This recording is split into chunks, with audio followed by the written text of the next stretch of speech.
Hello everyone, and welcome to SUNUP. I'm Lyndall Stout.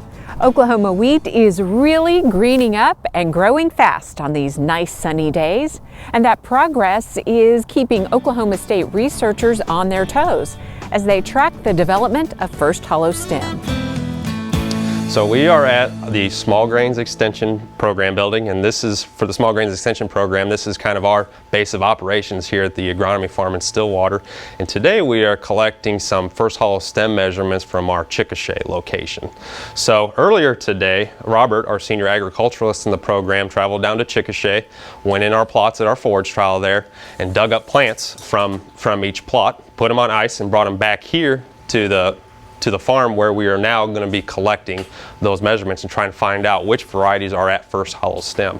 So what they're actually doing is plants from each variety we're putting in a different bag here, and Brandon is going through and he's going to take out those plants and he's going to look through them and try and identify some of the bigger tillers within those plants that were dug up, kind of get them cleaned up a little bit.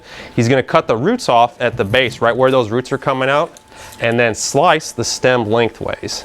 And then he's going to pass those tillers on to Robert, and then Robert's going to actually measure the area of hollow stem below that developing grain head, and they're going to do that for 10 individual plants.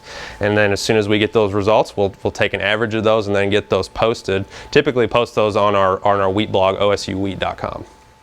Do you get samples from around the state and do the same process? So we do this type of data collection at two locations, here at Stillwater and then at Chickasha, the two locations where we have our forage trials this year. Do you go back multiple times to those sites? Yes, and it can be very, very often depending on the growing conditions. It happened to be this year, ideal growing conditions. It's been warm, we've had moisture actually, and the plants have just begun growing really quickly, ahead of schedule actually.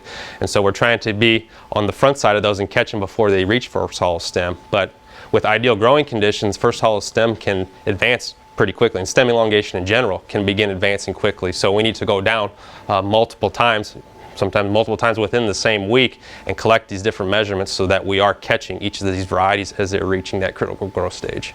In general, how is the wheat doing across Oklahoma right now as we kind of close out February, get into early March?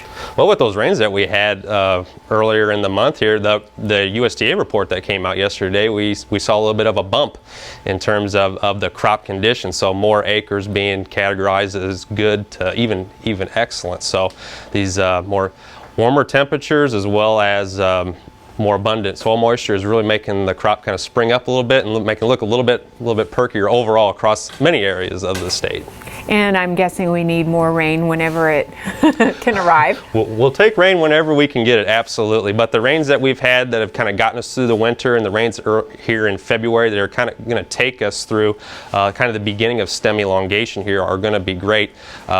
Once the plants begin elongating those stems, their water usage is really going to ramp up. So even though we have some soil moisture now, they're going to quickly wick up any of that soil moisture. So here as we get into the beginning and middle of March, any rainfalls that we can get, we'll definitely take them.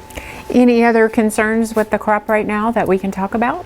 Well, one thing to think about is the wheat has begun growing a little bit earlier than normal, and one concern that's going to bring up is fall freeze. And Heath Sanders, our Southwest area agronomist, I heard him say best, if you like listening to the Farmer's Almanac, if it thunders in February, it'll frost in April.